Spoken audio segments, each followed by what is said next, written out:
आज हम कल का क्लास कंटिन्यू करते हुए बाल विकास एवं शिक्षा शास्त्र के बाकी टॉपिक कवर करेंगे। आपसे निवेदन है कि थोड़ा धैर्य रखें, वीडियो लंबी हो सकती है परंतु आपके लिए बहुत उपयोगी साबित होगी।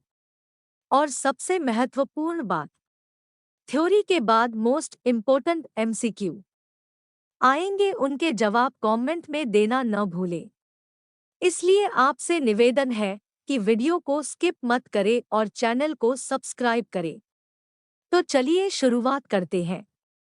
विकास की अवधारणा एवं इसका अधिगम से संबंध में चौथा टॉपिक है वृद्धि। वृद्धि ग्रोथ का अर्थ होता है बालकों की शारीरिक संरचना का विकास, जिसके अंतर्गत लंबाई, भार, मोटाई तथा अन्य अंगों का विकास आता है। वृद्धि की प्रक्रिया आंतरिक एवं बाह्य दोनों रूपों में होती है। यह एक निश्चित आयु तक होती है तथा भौतिक पहलू फिजिकल एस्पेक्ट में ही संभव है। वृद्धि पर आनुवंशिकता का सकारात्मक एवं नकारात्मक दोनों प्रभाव पड़ते हैं। वृद्धि में पहला सब टॉपिक है वृद्धि एवं विकास में अंतर। वृद्धि एवं विकास का प्रयोग लोग प्रायः पर्यायवाची शब्दों के रूप में करते हैं। अवधारणात्मक रूप से देखा जाए तो इन दोनों में अंतर होता है। इस अंतर को हम निम्न प्रकार से व्यक्त कर सकते हैं। पहले अंतर का आधार है परिमाणात्मक। वृद्धि शब्द का प्रयोग परिमाणात्मक परिवर्तनों जैसे बच्चे के बड़े होने के साथ उसके आकार, लंबाई, ऊंचाई इत्यादि के लिए होता है। विकास शब्द का प्रयोग परिमाणात्मक परिवर्तनों के साथ साथ व्यावहारिक परिवर्तनों जैसे कार्यकुशलता, कार्यक्षमता, व्यवहार में सुधार इत्यादि के लिए भी होता है। दूसरे अंतर का आधार है क्षेत्र। वृद्धि विकास की प्रक्रिया का एक चरण होता है। इसका क्षेत्र सीमित होता है। विकास अपने आप में एक विस्तृत अर्थ रखता है। वृद्धि इसका एक भाग होती है। तीसरे अंतर का आधार है परिपक्वता। वृद्धि की क्रिया आजीवन नहीं चलती। बालक के परिपक्व होने के साथ ही यह रुक जाती है। विकास एक सतत प्रक्रिया है। बालक के परिपक्व होने के बाद के साथ ही यह रुक जाती है। चौथे अंतर का आधार है विकास। बालक की शारीरिक वृद्धि हो रही है, इसका अर्थ यह नहीं हो सकता कि उसमें विकास भी हो रहा है। अतः यह भौतिक विकास को दर्शाता है। बालक में विकास के लिए भी वृद्धि आवश्यक नहीं है। अतः यह गुणात्मक विकास को दर्शाता है। अब देखते हैं वृद्धि में आगे दूसरा सब टॉपिक है वृद्धि तथा विकास को प्रभावित करने वाले कारक। वृद्धि तथा विकास को प्रभावित करने वाले अनेक कारक उत्तरदायी होते हैं, जो निम्नलिखित हैं। एक, पोषण। यह वृद्धि तथा विकास का महत्वपूर्ण घटक होता है। बालक को विकास के लिए उचित मात्रा में प्रोटीन, वसा, कार्बोहाइड्रेट, खनिज लवण इत्यादि की आवश्यकता होती है। हमारे खानपान में उपयुक्त पोषक तत्वों की कमी होगी तो वृद्धि एवं विकास प्रभावित होगा। 2, वृद्धि। यह विकास के अन्य कारकों में सबसे महत्वपूर्ण कारक होता है। बौद्धिक विकास जितना उच्चतर होगा, हमारे अंदर समझदारी, नैतिकता, भावनात्मकता, तर्कशीलता इत्यादि का विकास उतना ही उत्तम होगा। 3, वंशानुगत। वंशानुगत हेरेडिटी स्थिति शारीरिक एवं मानसिक विकास में महत्वपूर्ण भूमिका निभाती है। माता पिता के गुण एवं अवगुण का प्रभाव बच्चों पर स्पष्ट रूप से देखने को मिलता है। 4, लिंग। सामान्यतया लड़के एवं लड़कियों में विकास के क्रम में विविधता देखी जाती है। किसी अवस्था में विकास की गति लड़कियों में तीव्र होती है तो किसी अवस्था में लड़कों में। 5, वायु एवं प्रकाश। शरीर को स्वस्थ रखने के लिए स्वच्छ वायु की आवश्यकता होती है। अगर वायु स्वच्छ न मिले तो बालक बीमार हो सकता है एवं इनके अभाव में कार्य करने की क्षमता प्रभावित हो सकती है। शारीरिक विकास के लिए सूर्य के प्रकाश की महत्वपूर्ण भूमिका होती है। क्योंकि सूर्य के प्रकाश में विटामिन डी की प्राप्ति होती है, जो विकास के लिए अपरिहार्य है। 6. अंतःस्रावी ग्रंथियां। अंतःस्रावी ग्रंथियों एंडोक्राइन ग्लैंड्स से निकलने वाला हार्मोन बालक एवं बालिकाओं के शारीरिक विकास को प्रभावित करता है। 7. शारीरिक क्रिया। जीवन को स्वस्थ रखने के लिए व्यायाम बहुत जरूरी है। यह मानव की आयु बढ़ाता है। यह व्यक्ति को सक्रिय, एक्टिव बनाए रखता है। अब देखते हैं वृद्धि में आगे तीसरा सब टॉपिक है वृद्धि की अवस्थाएं। मनोवैज्ञानिकों ने मानव वृद्धि को निम्नलिखित अवस्थाओं में विभाजित किया है, जो निम्न प्रकार है। 1. शैशवकाल। इसमें जन्म से 2 वर्ष तक बच्चों का शारीरिक एवं मानसिक विकास तेजी से होता है। बालक इस अवस्था में पूर्ण रूप से माता-पिता पर आश्रित रहता है। इस अवस्था में संवेगात्मक विकास भी होता है तथा इस अवस्था में सीखने की क्षमता की गति तीव्र होती है। जब नवजात शिशु शैशवकाल इन्फेंसी की ओर अग्रसर होता है, तो उसके अंदर प्यार व स्नेह की आवश्यकता बढ़ने लगती है। 2. बाल्यकाल। बाल्यकाल चाइल्डहुड को निम्न 2 भागों में विभाजित किया गया है। पूर्व बाल्यकाल सामान्यतया 2 से 6 वर्ष की अवस्था। बालकों का बाहरी जुड़ाव होने लगता है। बच्चों में नकल करने की प्रवृत्ति, अनुकरण एवं दोहराने की प्रवृत्ति पाई जाती है। उत्तर बाल्यकाल 6 से 12 वर्ष तक की अवस्था। इस अवस्था में बच्चों में बौद्धिक, नैतिक, सामाजिक, तर्कशीलता इत्यादि का व्यापक विकास होता है। 3. किशोरावस्था 12 से 18 वर्ष के बीच की अवस्था अत्यंत जटिल अवस्था तथा साथ ही व्यक्ति के शारीरिक संरचना में परिवर्तन देखने को मिलता है। यह वह समय होता है जिसमें बालक बाल्यावस्था से परिपक्वता की ओर उन्मुख होता है। इस अवस्था में किशोरों की लंबाई एवं भार दोनों में वृद्धि होती है, साथ ही मांसपेशियों में भी वृद्धि होती है। 4. युवा प्रौढ़ावस्था सामान्यतया 18 से 40 वर्ष तक। किशोरावस्था एवं युवा प्रौढ़ावस्था एडल्टहुड की कोई निश्चित उम्र नहीं होती। यह अवस्था मानव विकास में एक निश्चित परिपक्वता ग्रहण करने से प्राप्त होती है। 5. परिपक्व प्रौढ़ावस्था सामान्यतया 40 से 65 वर्ष की अवस्था। शारीरिक विकास में गिरावट आने लगती है, अर्थात बालों का सफेद होना, मांसपेशियों में ढीलापन तथा चेहरे पर झुर्रियां आना इत्यादि। 6. वृद्ध प्रौढ़ावस्था 65 से अधिक वर्ष की अवस्था। शारीरिक क्षमता का कमजोर होना, सामाजिक, आध्यात्मिक, धार्मिक तथा सांस्कृतिक क्रियाकलापों के प्रति रुझान।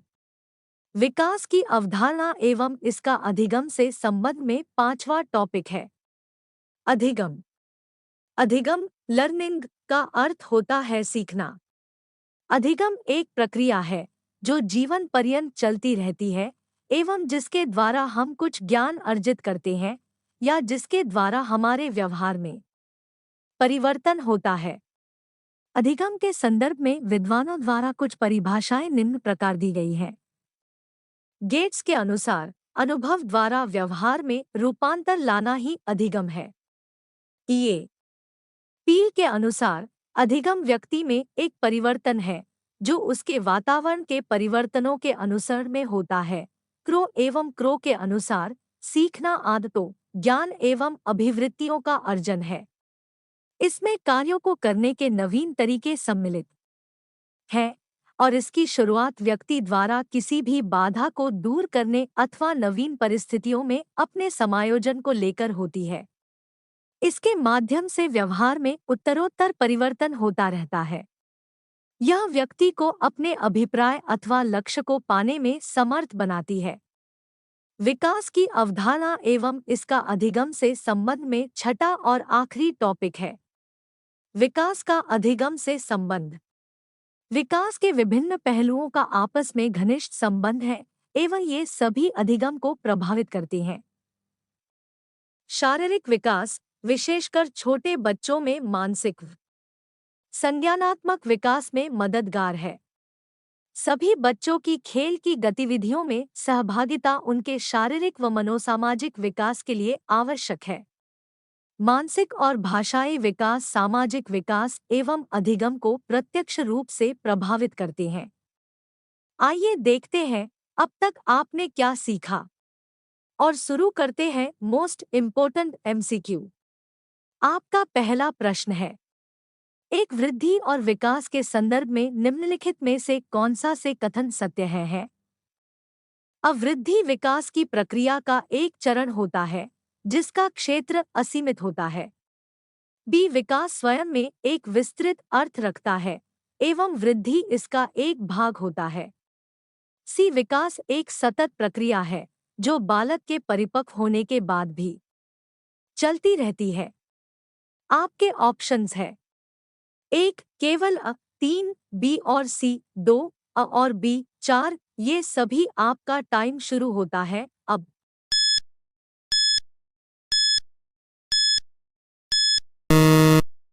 आपका सही जवाब होगा ऑप्शन तीन।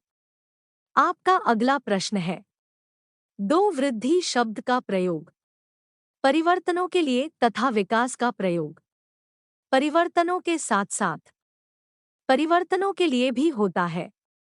एक, व्यावहारिक व्यावहारिक परिमाणात्मक, दो, व्यावहारिक परिमाणात्मक व्यावहारिक, तीन, परिमाणात्मक व्यावहारिक परिमाणात्मक, चार, परिमाणात्मक परिमाणात्मक व्यावहारिक। आपका टाइम शुरू होता है अब।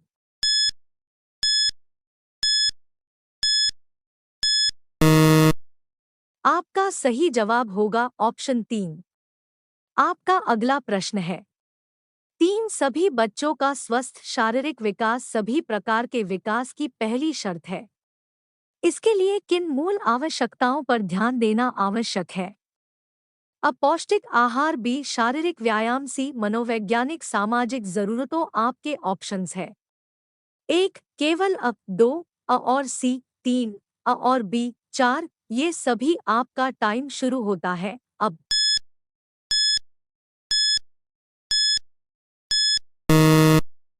आपका सही जवाब होगा ऑप्शन चार। आपका अगला प्रश्न है, चार, इस अवस्था में बालकों में नई खोज करने की और घूमने की प्रवृत्ति बहुत अधिक बढ़ जाती है। आपके ऑप्शंस है, एक, शैशव, तीन, किशोरावस्था, दो, उत्तर बाल्यकाल, चार, प्रौढ़ावस्था। आपका टाइम शुरू होता है अब।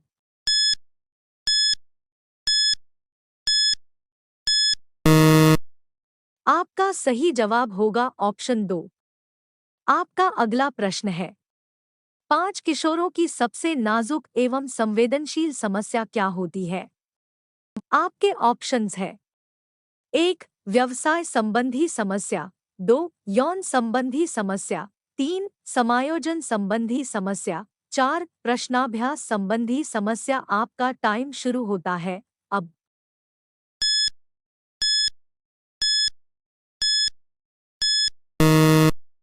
आपका सही जवाब होगा ऑप्शन दो। आपका अगला प्रश्न है, छह, मानव विकास की किस अवस्था के बाद व्यक्ति परिपक्व हो जाना है? आपके ऑप्शंस है, एक, बाल्यावस्था, दो, शैशवावस्था, तीन, प्रौढ़ावस्था, चार, किशोरावस्था। आपका टाइम शुरू होता है अब।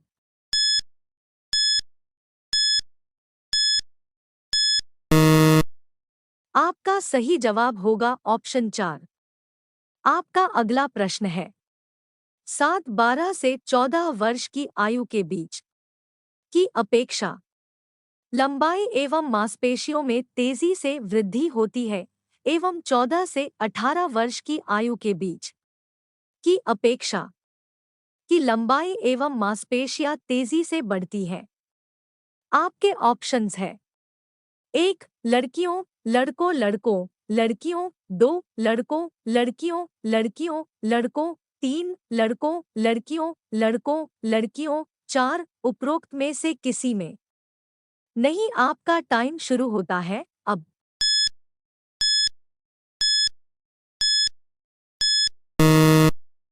आपका सही जवाब होगा ऑप्शन 2। आपका अगला प्रश्न है, 8 सार्थक अधिगम की प्रक्रिया विकास की किस अवस्था से आरंभ होती है?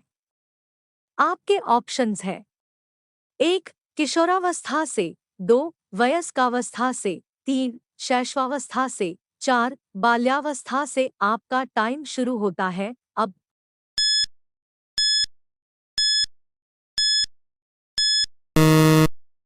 आपका सही जवाब होगा ऑप्शन 3। आपका अगला प्रश्न है, 9 किस अवस्था में घनिष्ठ मित्रता की प्रवृत्ति पाई जाती है? आपके ऑप्शंस है, 1 किशोरावस्था में, 2 बाल्यावस्था में, 3 शैशवावस्था में, 4 उपरोक्त में से किसी में नहीं। आपका टाइम शुरू होता है अब।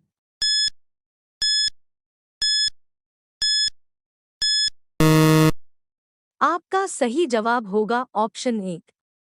आपका अगला प्रश्न है, 10 मानव विकास की किस अवस्था में बच्चों के सीखने की गति सर्वाधिक होती है? आपके ऑप्शंस है, 1 बाल्यावस्था, 2 शैशवावस्था, 3 प्रौढ़ावस्था, 4 किशोरावस्था। आपका टाइम शुरू होता है अब।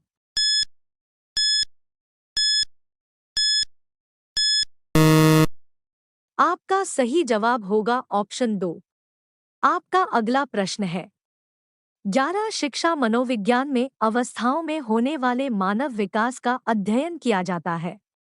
अशैशवावस्था, बी बाल्यावस्था, सी किशोरावस्था, डी वयस्कावस्था। आपके ऑप्शंस है, 1 और बी, 2 बी और सी, 3 और सी, 4 ये सभी। आपका टाइम शुरू होता है अब।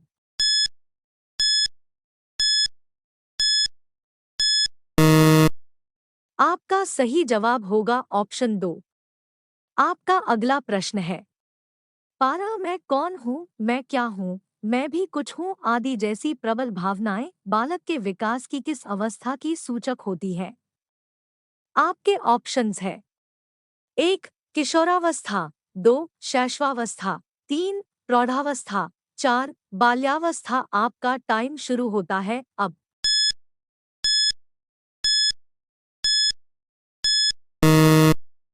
आपका सही जवाब होगा ऑप्शन 1। आशा करते हैं कि आपने सवालों के सही जवाब दिए होंगे। अपने जवाब चेक करने के लिए टेलीग्राम चैनल ज्वाइन कर ले। लिंक आपको डिस्क्रिप्शन में मिल जाएगी। वीडियो को लाइक, शेयर और चैनल को सब्सक्राइब करना ना भूले।